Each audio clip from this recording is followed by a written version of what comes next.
Man can be happy, more happy than the birds, more happy than the trees, more happy than the stars, because man has something which no tree, no bird, no star has. Man has consciousness. But when you have consciousness, then two alternatives are possible. Either you can become unhappy or you can become happy. Then it is your own choice. Trees are simply happy because they cannot be unhappy. Their happiness is not their freedom. They have to be happy. They don't know how to be unhappy. There is no alternative. These birds chirping in the trees, they are happy. Not because that they have chosen to be happy. They are simply happy because they don't know any other way to be. Their happiness is unconscious. It is simply natural. Man can be tremendously happy and tremendously unhappy. And he is free to choose. This freedom is hazardous. This freedom is very dangerous. Because you become responsible. And something has happened with this freedom. Something has gone wrong. Man is somehow standing on his head. You have come seeking meditation to me. Meditation is needed only because you have not chosen to be happy. If you have chosen to be happy, there is no need for any meditation. Meditation is medicinal. If you are ill, then the medicine is needed. Buddhas don't need meditation. Once you have started choosing happiness, once you have decided that you have to be happy, then no meditation is needed. Then meditation starts happening on its own accord. Meditation is a function of being happy. Meditation follows a happy man like a shadow. Wherever he goes, whatsoever he is doing, he is meditative. He is intensely concentrated.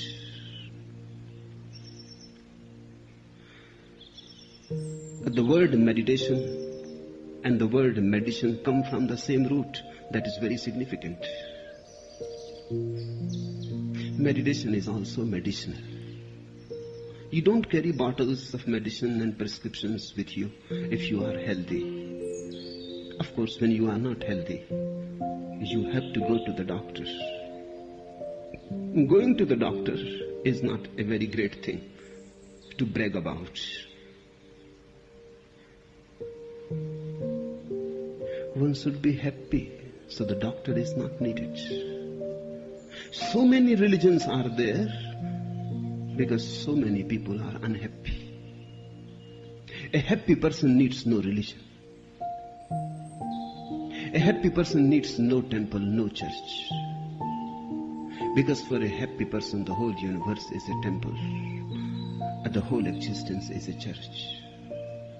The happy person has nothing like religious activity because his whole life is religious. Whatsoever you do with happiness is a prayer. Your work becomes worship. Your very breathing has intense splendor to it, a grace. Not that you constantly repeat the name of God. Only foolish people do that. Because God has no name. And by repeating some assumed name, you simply dull your own mind. By repeating His name, you are not going to go anywhere. A happy man simply comes to see God is everywhere. You need happy eyes to see Him. What has gone wrong?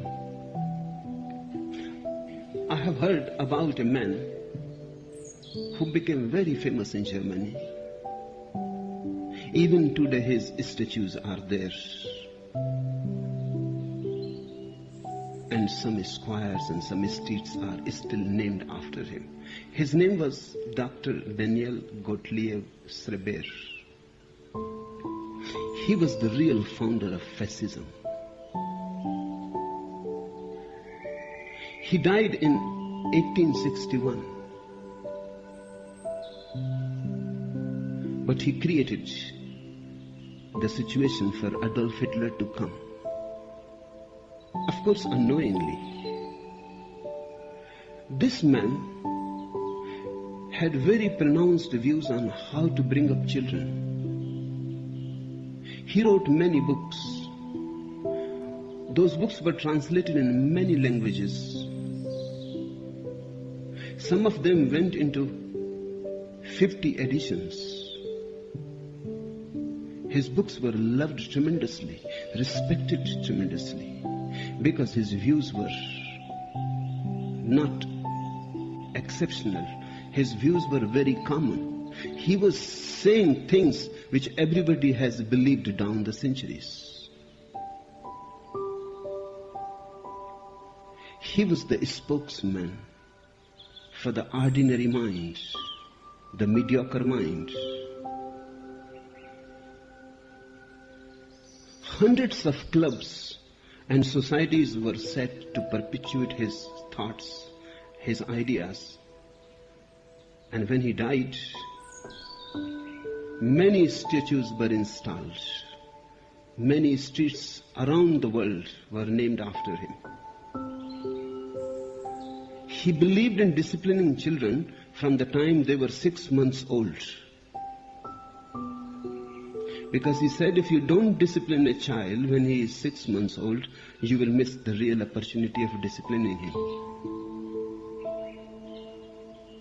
When a child is very tender and soft, unaware of the ways of the world, make a deep imprint, then he will always follow that imprint.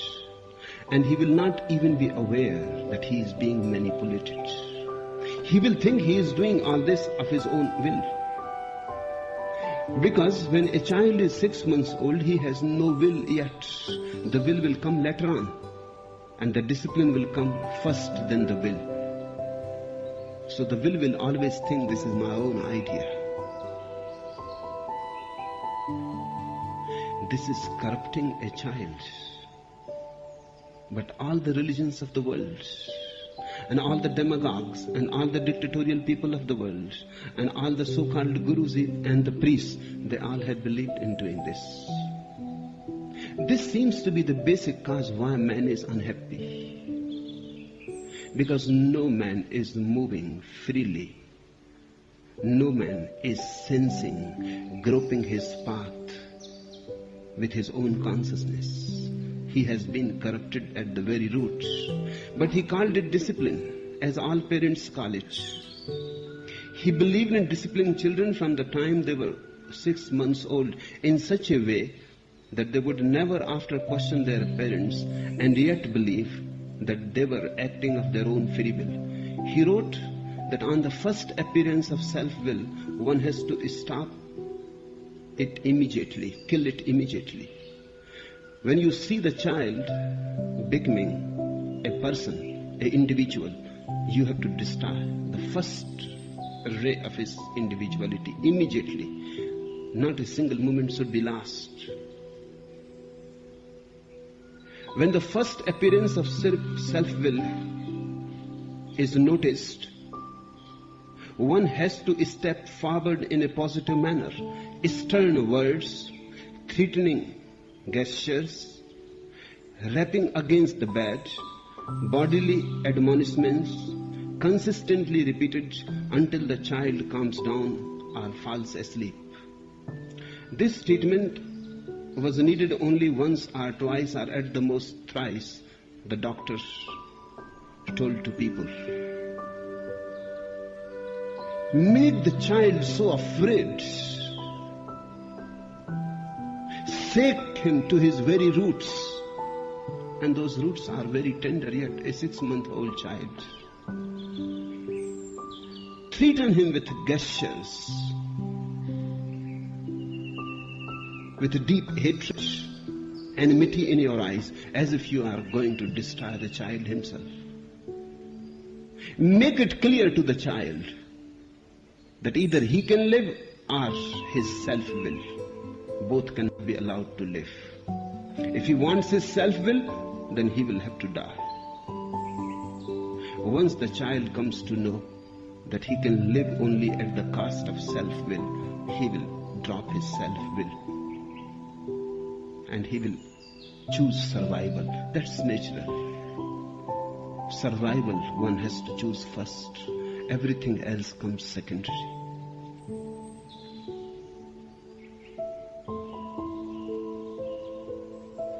And then one is master of the child forever. From now, a glance, a word, or a single threatening gesture is sufficient to rule the child. What happened to his own children? Nobody bothered.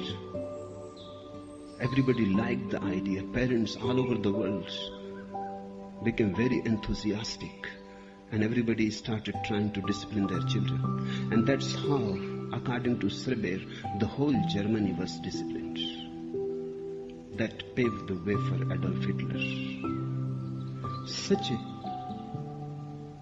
beautiful country, intelligent, became a victim of a fool who was almost mad, and he ruled the whole country. How it was possible? It is still a question which has not been answered. How he could rule so many intelligent people so easily with such foolish ideas. These people were trained to believe. These people were trained not to be individuals. These people were trained always to remain in discipline. These people were trained that obedience is the greatest virtue. It is not. Sometimes it is disobedience which is the greatest virtue. Sometimes, of course, it is obedience. But the choice has to be yours. You have consciously to choose whether to obey or not to obey. That means you have consciously to remain the master in every situation, whether you obey or you disobey. What happened to his own children? Just now, the whole history of his children has come into light.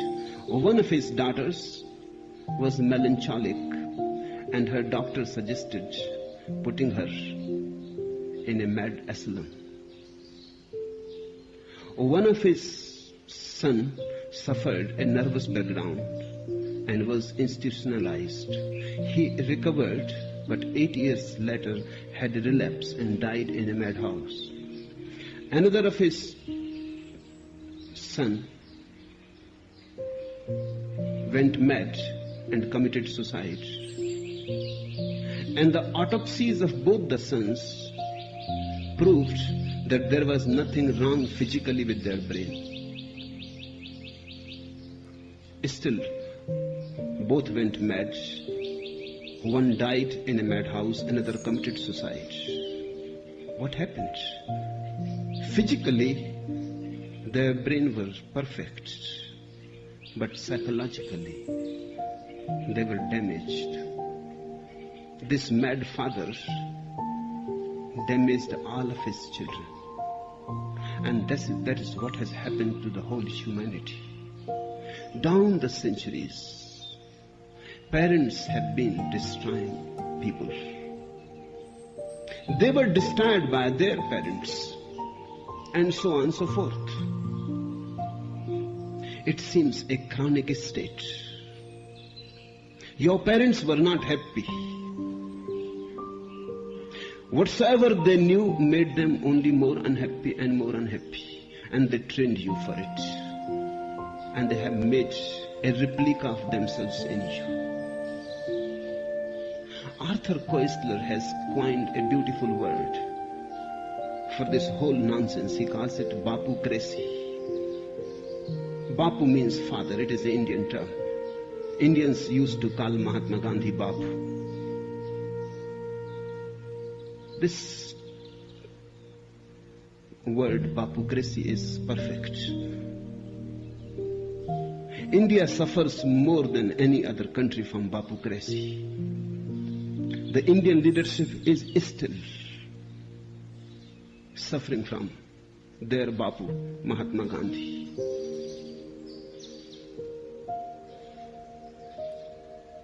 Each child is destroyed by the Bapus. Of course, they were destroyed by their Bapus. So I am not saying that it is their responsibility. It is an unconscious, chronic state that perpetuates itself. So there is no need of complaining against your parents. That is not going to help. The day you understand, you have to consciously drop it and come out of it. Be an individual if you want to be happy. If you want to be happy, then start choosing on your own. There are many times you will have to be disobedient. Be. There are many times you will have to be rebellious. Be. There is no disrespect implied in it. Be respectful to your parents.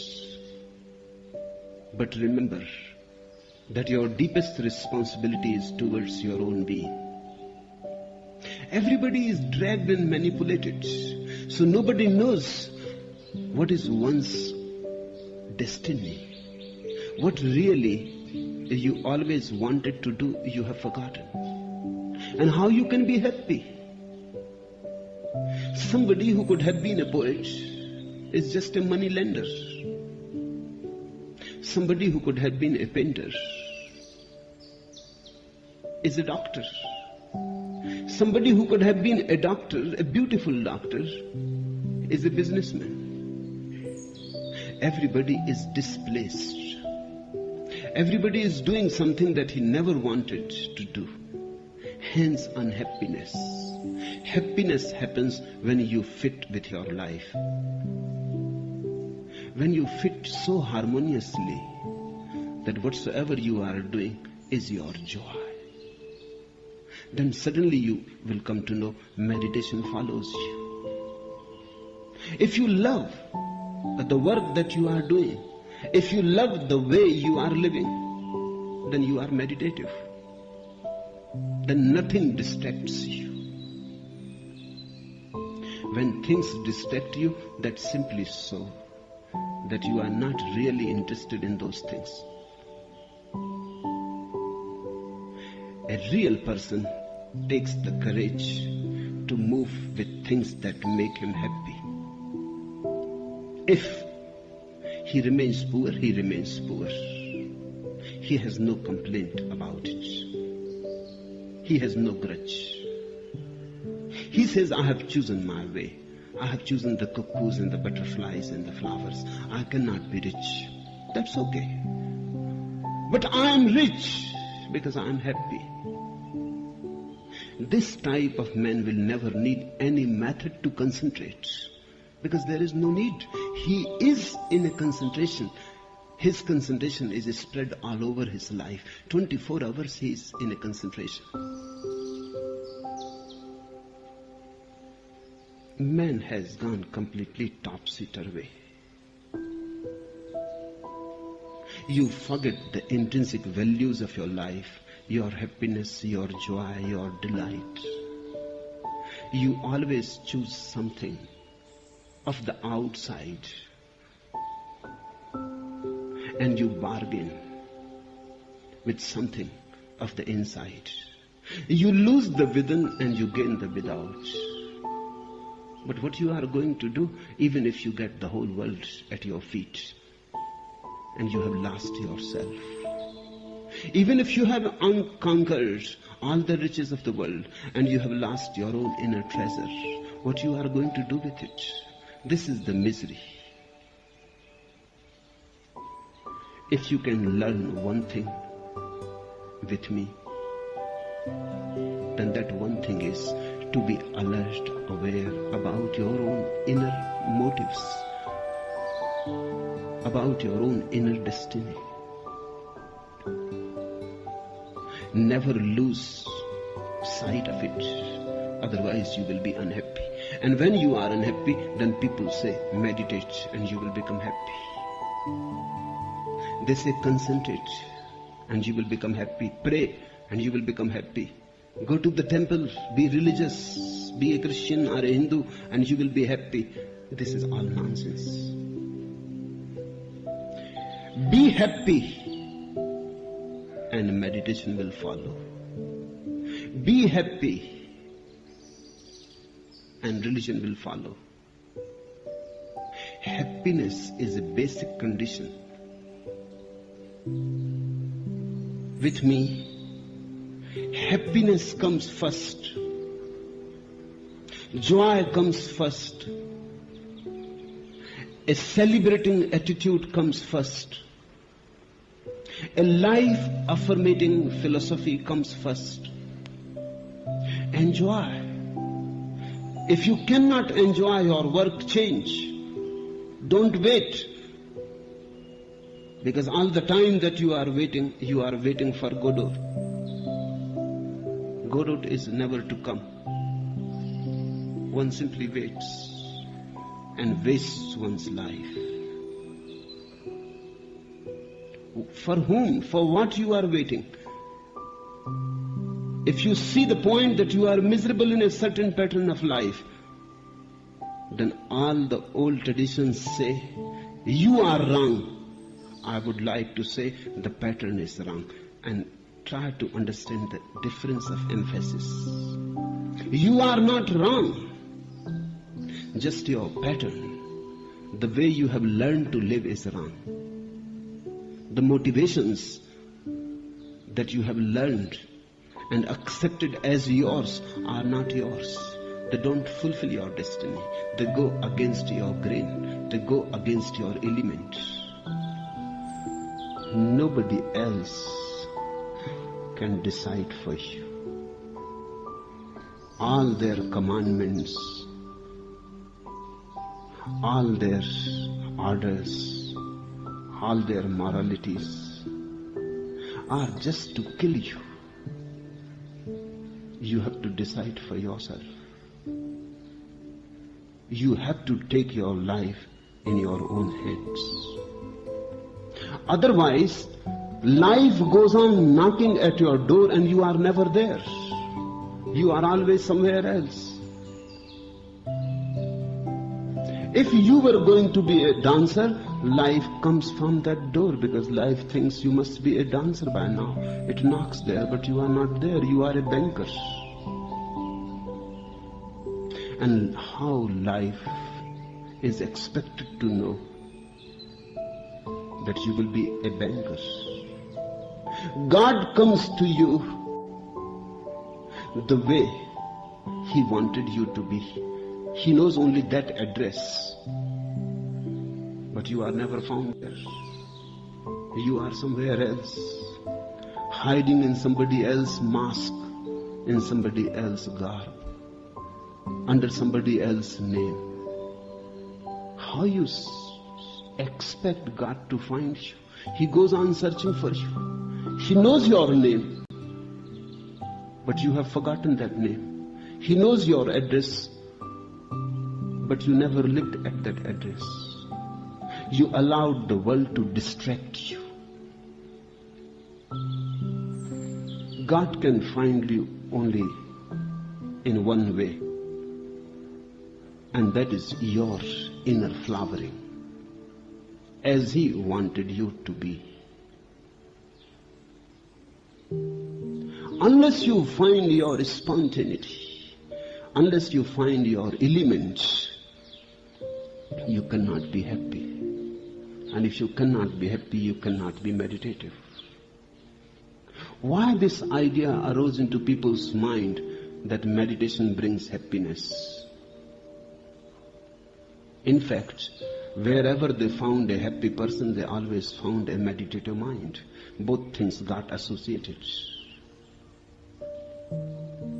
Whenever they found the beautiful meditative milieu surrounding a man, they always found he was tremendously happy, vibrant with bliss, radiant. It became associated. They thought happiness comes when you are meditative. It was just the other way around. Meditation comes when you are happy. But to be happy is difficult, and to learn meditation is easy. To be happy means a drastic change in your way of life. Abrupt change. Because there is no time to lose. A sudden change, a sudden clash of thunder, a discontinuity. That's what I mean by sannyas, a discontinuity with the past, a sudden clash of thunder, and you die to the old and you start afresh from ABC. You are born again.